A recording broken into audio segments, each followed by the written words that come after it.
sahabat Topik News, selamat datang kembali di channel Topik News. Seperti yang kita tahu, Laut Cina Selatan merupakan lokasi yang sangat strategis, di mana sepertiga lalu lintas maritim global melewatinya. Nilai perdagangan tahunan sekitar 5 triliun US dollar, sehingga Laut Cina Selatan menjadi rebutan 6 negara. Perairan yang mencakup banyak negara di Asia Tenggara dengan kekayaan alam yang terkandung di sekitar dan juga jauh-jauh di dalam kawasan tersebut.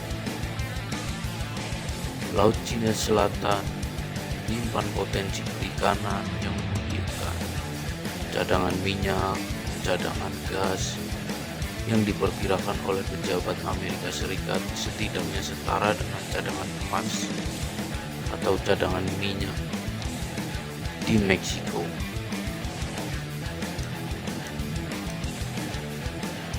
Dan mungkin merupakan cadangan minyak kedua terbesar setelah Arab Saudi. Laut Cina Selatan adalah salah satu laut yang paling penting, strategis, dan paling diperebutkan di abad 21.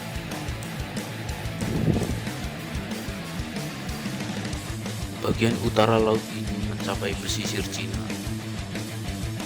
yang mengklaim haknya atas perairan ini secara historis sejak beberapa abad yang lalu.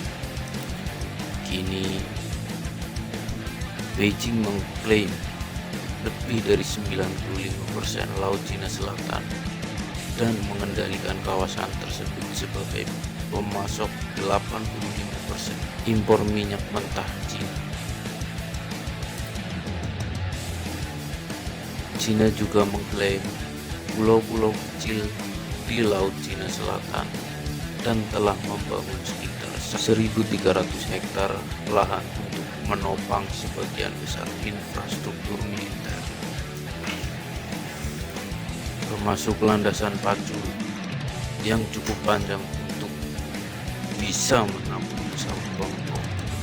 Selama berabad-abad, Laut Cina Selatan memang memegang peranan penting bagi keberlangsungan ekonomi negara-negara tetangga, yaitu Vietnam, Malaysia, Brunei Darussalam, dan Filipina.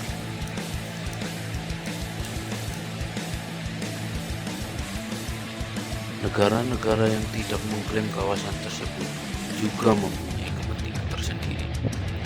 Kawasan perikanan Laut Natuna yang berbatasan dengan Laut Cina Selatan juga menyimpan cadangan gas alam sangat penting bagi Indonesia.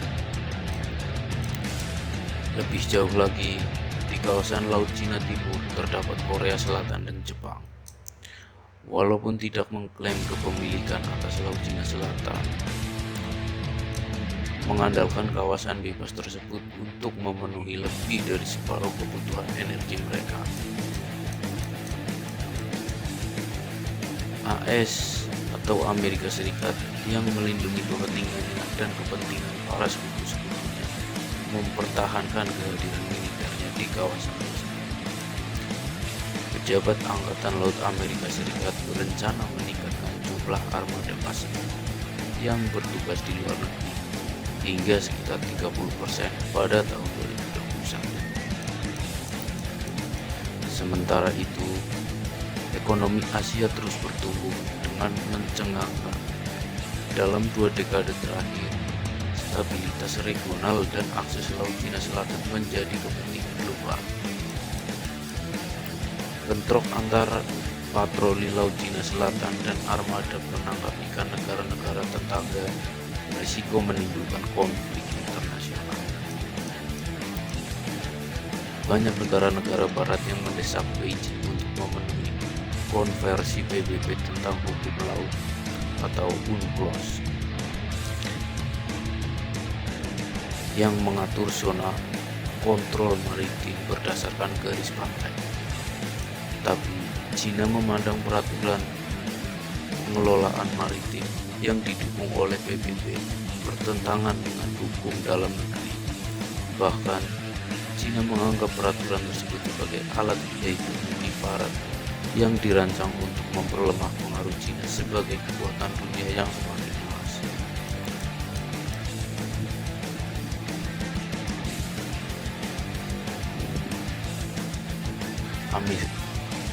Amerika Serikat yang telah menandatangani UNCLOS tanpa meratifikasinya seringkali bergantung pada kesepakatan internasional untuk menyelesaikan sengketa teritorial. Pada bulan Juli, sebuah panel yang terdiri dari 5 hakim di Den Haag, Belanda, dengan suara bulat menolak landasan hukum hampir seluruh klaim maritim Cina. Kemudian, beberapa minggu kemudian, Mahkamah Agung Rakyat Cina mengeluarkan peraturan yang memaparkan landasan hukum yang jelas bagi Cina untuk menjaga perairan dan ketertiban maritim, di mana Beijing bersumpah akan mengadili semua pihak asing yang ditemukan menangkap ikan atau mencari ikan di perairan yang disengketakan. Cara lain untuk menyelesaikan sengketa teritorial yang kompleks ini juga tampaknya tidak berhasil. Kode etik yang dirancang oleh ASEAN dan telah lama tertunda menurut pejabat Beijing akan diselesaikan pada tahun 2017 tidak akan mempunyai dampak berarti dalam menyelesaikan konflik klaim kedaulatan, seperti keputusan pengadilan Den Haag. Deklarasi ASEAN yang mengikat secara hukum tidak akan memiliki mekanisme penanganan.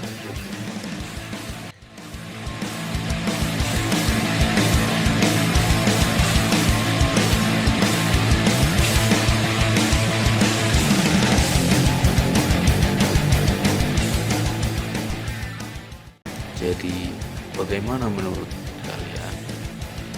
Tuliskan jawaban Anda.